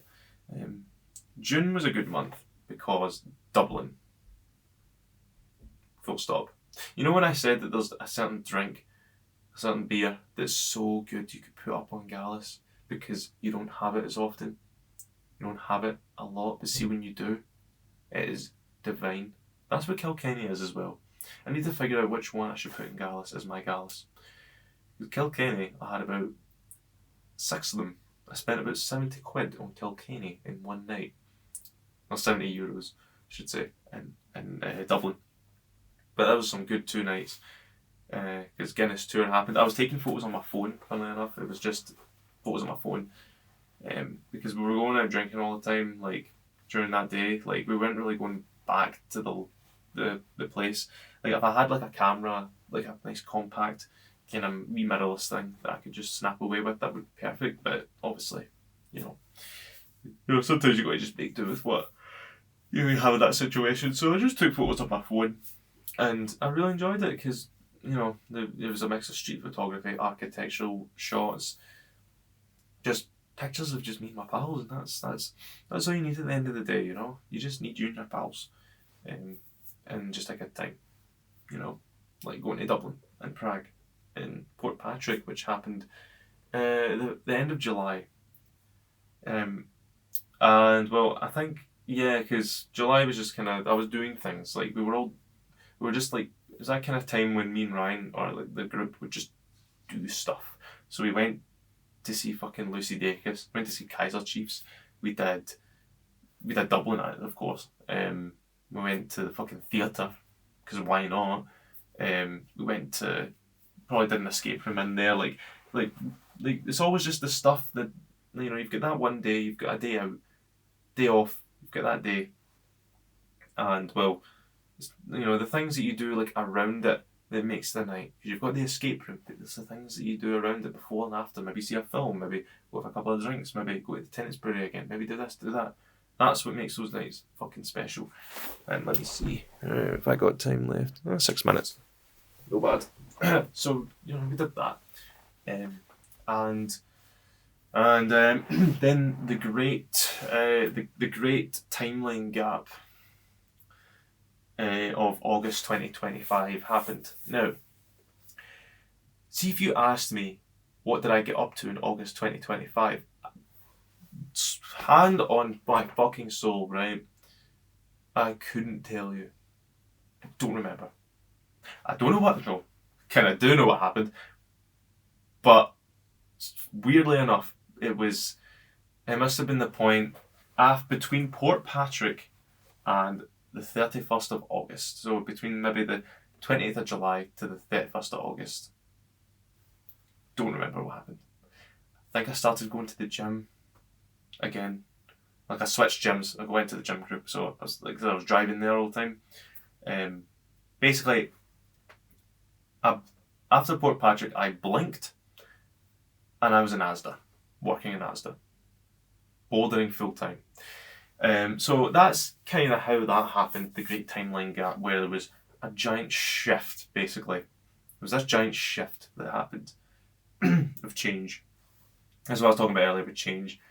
Because it all just happened so... It was very sudden, I would say. Because, well, I'm going to be completely honest, the breakup happened, right? And I was like, well, that's fine enough, that's fair. It's happened, it's... it is what it is. I'm never going to complain about it. But I suppose I was like, right, I don't know. I genuinely don't know what happened during that time, other than I applied for a job in Asda and I got it and I started working there. And then, because I really wanted more money, really did want more money. So I had a car to pay for as well, and I was going to the gym a lot more. And I was still taking photos, I was still going to the football and stuff like that.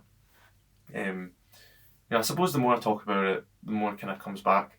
It must have been a time when I wasn't really, there wasn't any significant event like Dublin or Port Patrick or, Centre Parks. It was just that kind of limbo kind of month. We still met and went to the pub and stuff like that, but, it was just one of those months where nothing, much happened, and it was also it was just in my head a lot of the time, a lot. So again, it's fine. It's fine now, guys. It's all good. Because we move on, and well, it's December now. Yeah, where did that go? Yeah, I don't really know what the past maybe 4 months. Since basically the college year started, and I'm on my own. It's been fairly interesting, because it's been a mix of actually the Young Creatives podcast. Go watch it, because we talk about this in depth. Hold on, I'm gonna change. I'm gonna do the thing, guys. I'm gonna do the thing.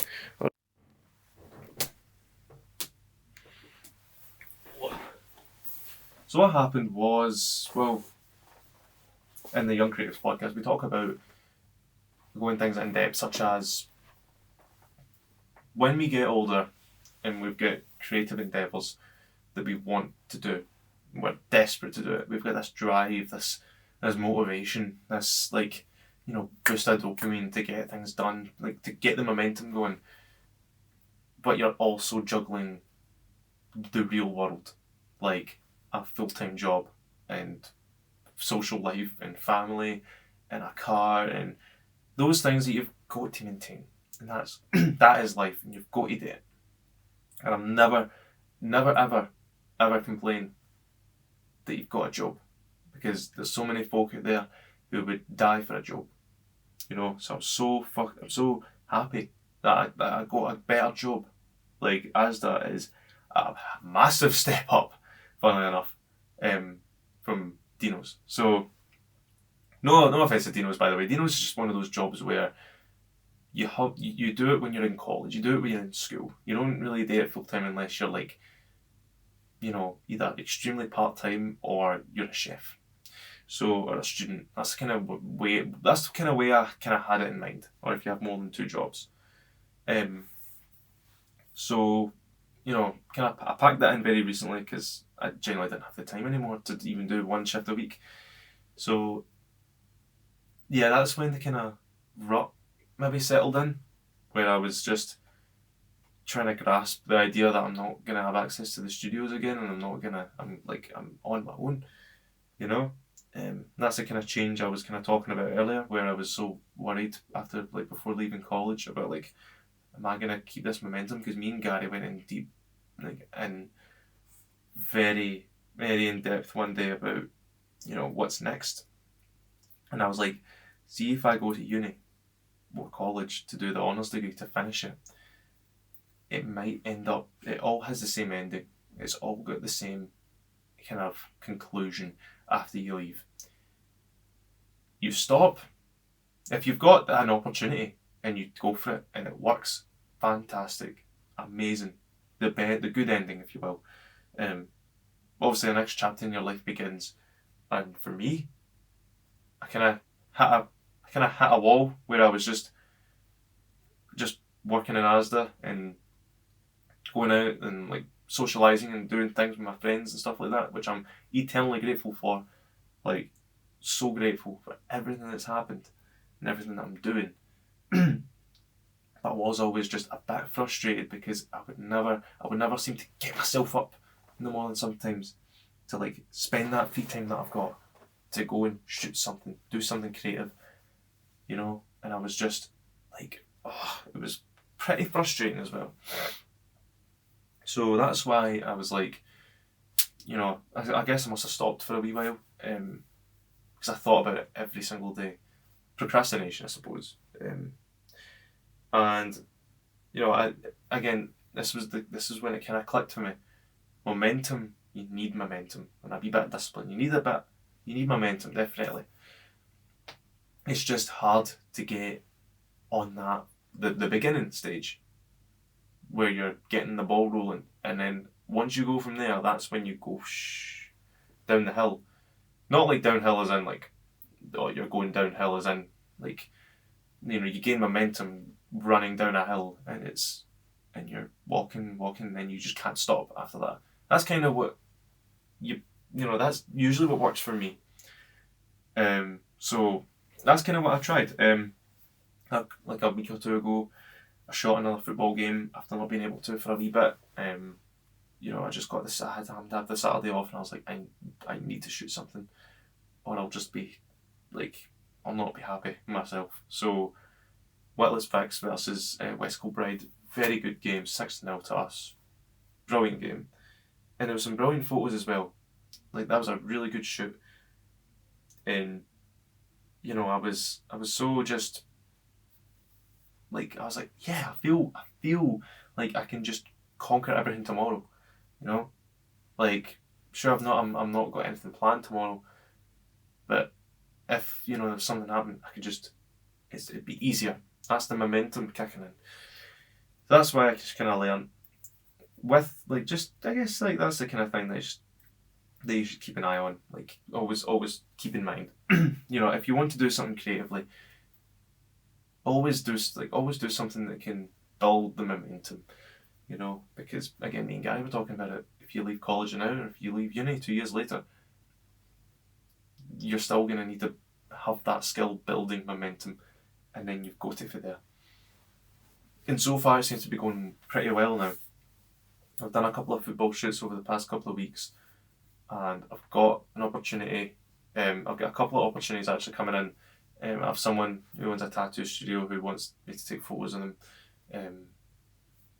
I've got a photographer who's keen on basically having me, I don't know work for him, I suppose, but it's coming, guys. It's coming. We'll see what happens. We'll see what happens, because that's another thing. Take it as it comes. Honestly, it's fuck it. Just take it as it comes. That's the advice that you give. You give this advice to folk on the bloody checkouts in Asda. It gets as deep as that. I'm like, aye, just take it as it comes, and that's exactly it, pal. You take it as it comes. That's what I've been doing. It worked.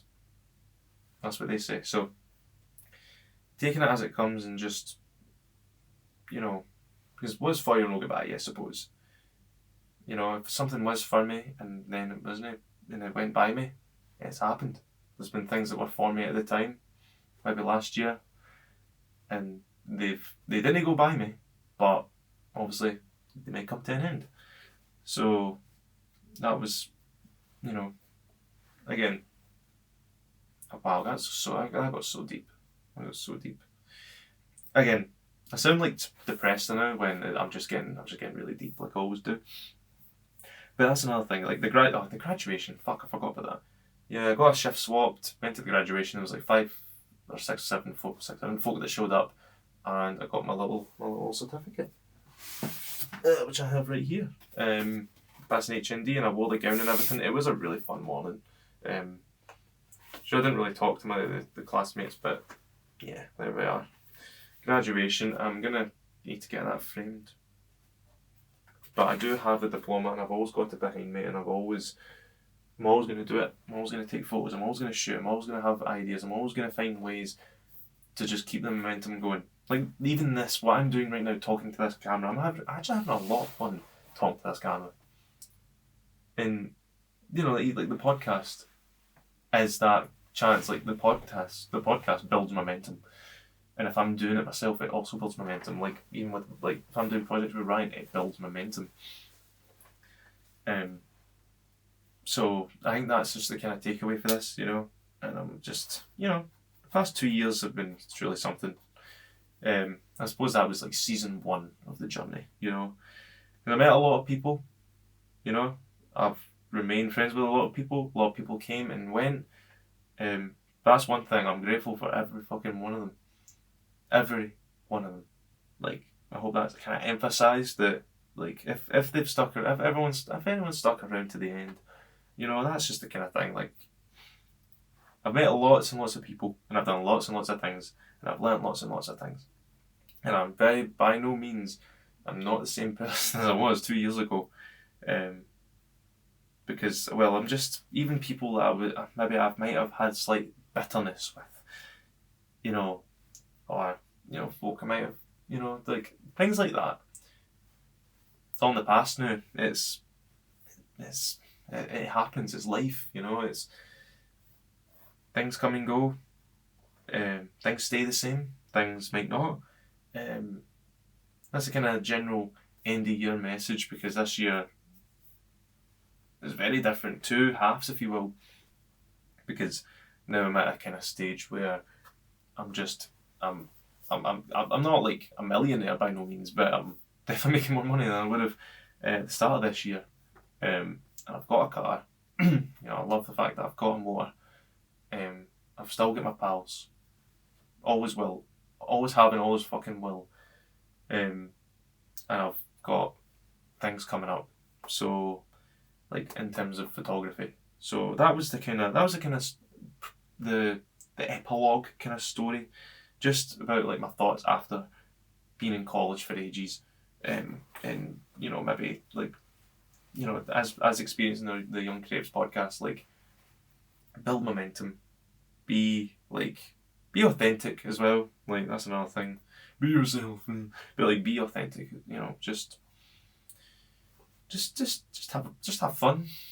That's it. There's probably gonna be so many things that if I stop recording, I'm gonna end up being like, oh, I should have said that. Really should have said that. But they will all be said. That this is what the podcast is all about. It's all a time capsule of everyone's, like me, Ryan, Aaron, like the history, Callum, like all of our conversations is probably like it's such a giant time capsule to look back on and being like, we talked about this back in the day. And it's on video. This is why I love doing it.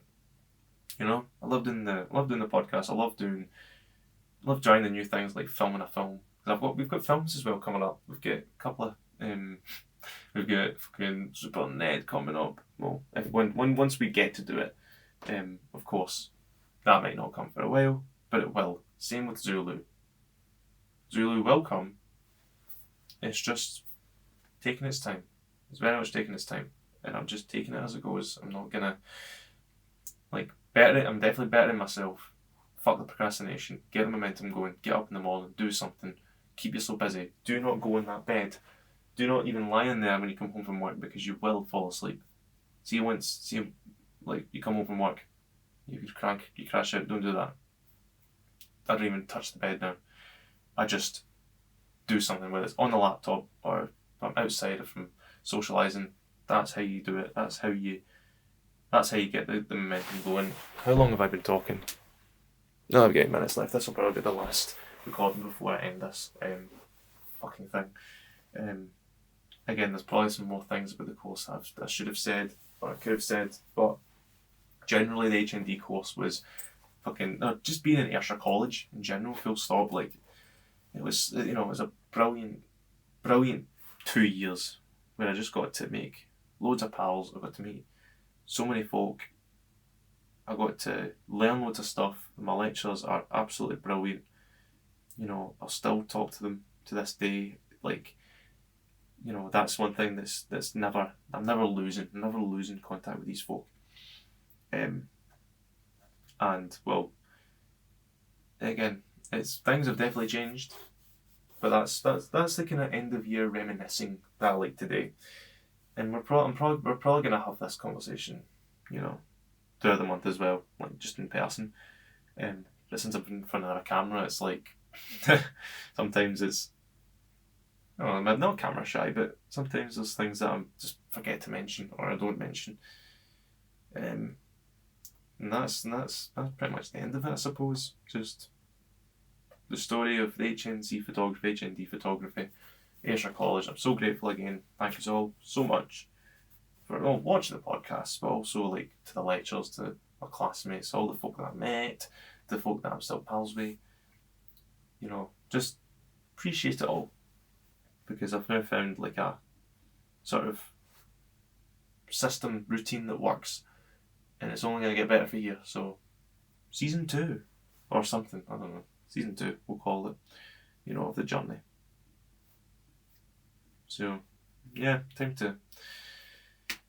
gonna go to the pub.